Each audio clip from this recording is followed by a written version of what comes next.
Okay, so we have 10 kids. We always get this comment, and it's not the ones you're thinking of, like, do we have a TV, or like, are we done? And like, did you plan that? And anyway, that's a whole different thing.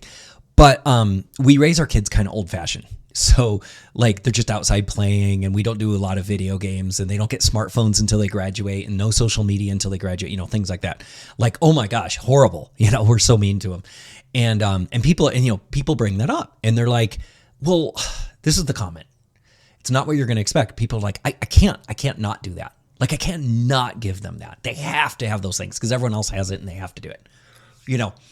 So people think that kids need the things that we as adults need for pleasure.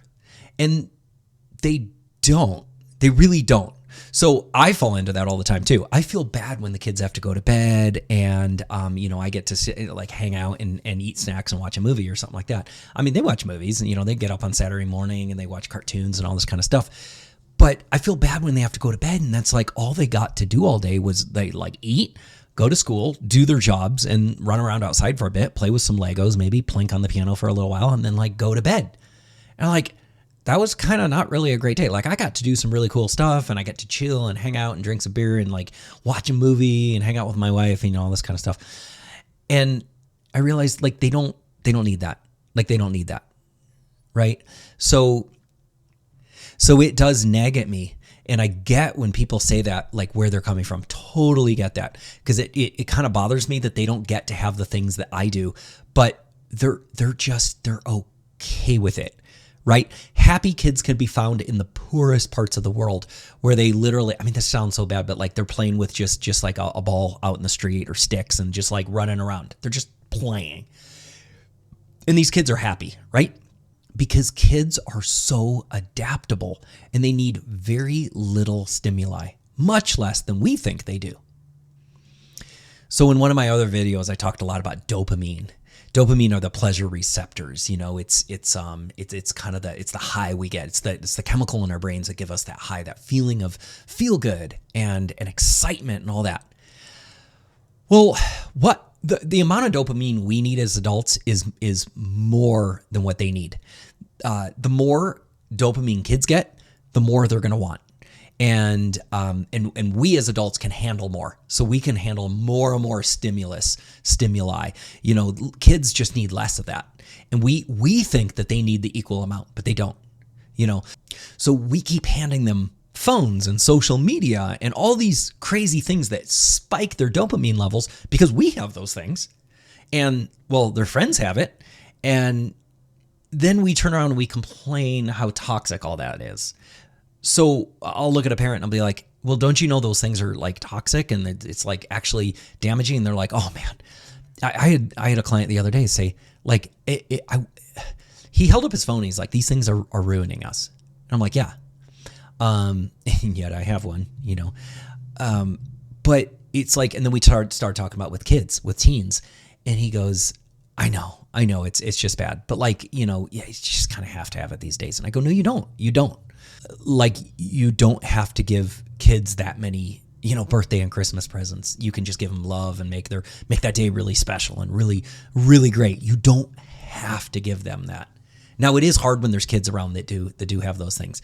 So we are kind of surrounded with more of a church group of kids that are same as our kids, and parents that are like-minded. So that helps in our case a lot.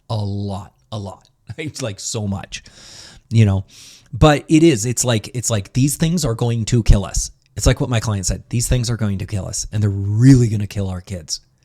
But I have great confidence in the human species that we're going to work this out. I think we will eventually, if AI doesn't kill us first, right? So here's an example. Getting your dream car at 16 years old. So like, think a classic, like just a fantastic, like, I don't know, or not a classic, like an amazing Tesla or a Corvette or whatever, getting your dream car at 16 versus getting it at 60. Like, think about that. Big difference, right? At 60, I'm not there yet, but at 60, so I'll say we know how to better regulate the pleasure receptors by that point in our life. Okay. It's just, we we've been through enough experience that we know how to regulate it, right? Whereas a kid at 16, it's not that they're going to wrap it around a tree. I'm not talking about that. It's just they're going to be so overwhelmed with it that they're not going to enjoy it in the way that a 60-year-old would, right? So the problem is not pleasures. The problem is that pleasure experienced without prior requirement for pursuit is terrible for us. It's like the old phrase, like hard work makes, I don't even know. Is it a phrase? I think I just said that. Hard work makes things better. When you get to the goal, the harder you work, the better the thing is. I don't know. I guess there is a phrase like that or something. I don't know. I started saying that, but anyway, the harder you work at something, the better the end result, the goal is, right? So it's not a problem with having that pleasure. It's not a problem for that. It's the problem that pleasure experienced without prior requirement for pursuit is terrible for us. You have to pursue that thing. Motivation and hard work create the most healthy pleasure. We know that, right? So we're going to find in the near future that the most successful people are going to be the ones that can regulate and control their relationship to pleasures, and they can withhold instant gratification and stimuli. So we have this huge proximity to pleasures now. We don't even have to work for them. More than ever before, we have everything at our fingertips, and we assume that because those things are there, that we should just automatically have them, and we do. Some people avoid those things or regulate that. So because they're there, we have them. But then the worst part is that we just assume that our kids should have it too. Here's a crazy thing. So worldwide Oxy use, OxyContin, and this is prescribed. So not like illegal Oxy. This is like prescribed Oxy. Worldwide usage, the U.S. has over 70% like market share. Like 70% of the Oxy usage in the world is the U.S. Like that's a problem. We're so programmed to constantly get pleasure, and we're passing this message on to our kids instead of them growing up with self-sacrifice and giving and not opening the fridge every time they're hungry. You know what I mean? I heard this the other day about addiction, and it was so interesting. And it said, addiction is a progressive narrowing of the things that bring you pleasure. A progressive narrowing of the things that bring you pleasure. So what happens is you start focusing on fewer things when you're addicted. So you just focus on less and less and less, and you dial it down to like 3 or 2 or the one thing that you just do more and more and more and more and more of. And that's what addiction is. And everything else in your life is just like shut out. So a good life is the opposite. Think about this. A good life is completely the opposite. It's a larger quantity of smaller quality things that bring you pleasure. And that's how a kid should be living their day. Where recess is like a huge thing, but recess is actually small. When we look at it, we're like, you're just running around outside and playing, right? But it's huge for the kid.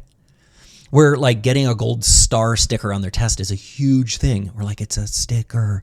We're looking at that like, wow, that kindergartner was flipping out and he came home and he was just like, I got that gold star on my, on my test. It's the many small things throughout the day that bring you pleasure.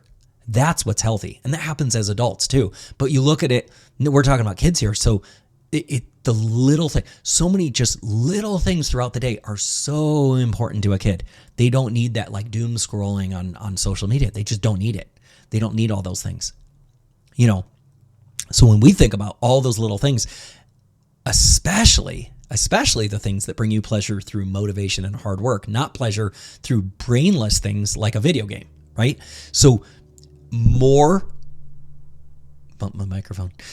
smaller things, especially things that are pushed by motivation, that you need to do hard work to achieve. Anything like that. So those are the things we try to focus on with our kids. It's like, oh man, they go out in the dirt and they just dig and dig and dig and they build a jump and then they get to go off that jump.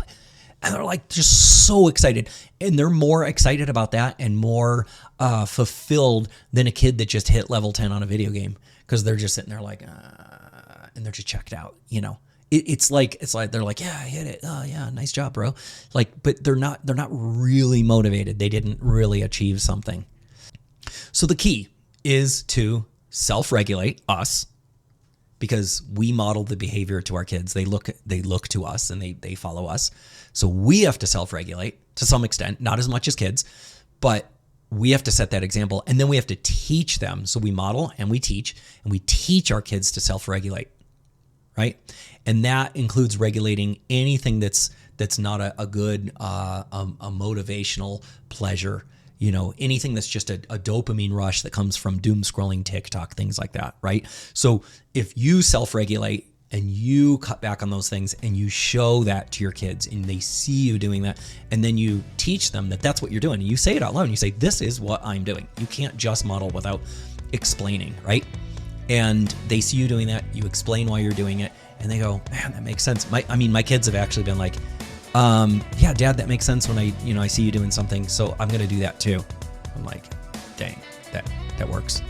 So when you self-regulate and you do it yourself, your kids are just gonna be such better people, and just also realizing they don't need the things that you need. They just don't have to have that, and that's it.